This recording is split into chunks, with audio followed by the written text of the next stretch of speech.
araw na to, sisimulan na po natin ang pagtulong. At tandaan po ninyo, huwag kayong maniniwala sa mga naninira sa atin na ang sinasabi nila, bakit daw tayo nagbibigay? Bakit daw tayo nagbibigay? Ano ang gusto nyo? Nagbibigay? Hindi nagbibigay! Diba? Yung iba po ay masyadong hipokrita. Nagbibigay naman sila ng bigas, nagbibigay naman sila ng gamot, nagbibigay naman sila ng mga wheelchair. Pero, saan ba kinuha ang pambili ng mga bagay na yun? Sa pera, di ba? Sa pera din. Kaya kami, ang ibibigay po namin ay yung po ibibigay namin sa inyo na tulong.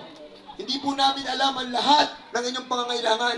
May nangangailangan dyan ng bigas, may nangangailangan dyan pambayad ng kuryente, pambayad ng tubig.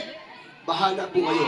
Basta tutulong kami sa aming kakayanan at sana po yung maliit na pagtulong namin ay nakatulong kami kahit papano sa buhay ninyo. So sa inyo lahat ating mga Dangal Top Leaders sa bayan ng Victoria, maraming salamat po. Mabuhay ang Victoria, mabuhay ang lalawigan ng Laguna. Maraming salamat po.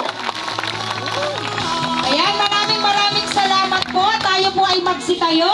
Isang picture taking lamang po kasama ating Governor Dan Fernandez. Ayan. Okay.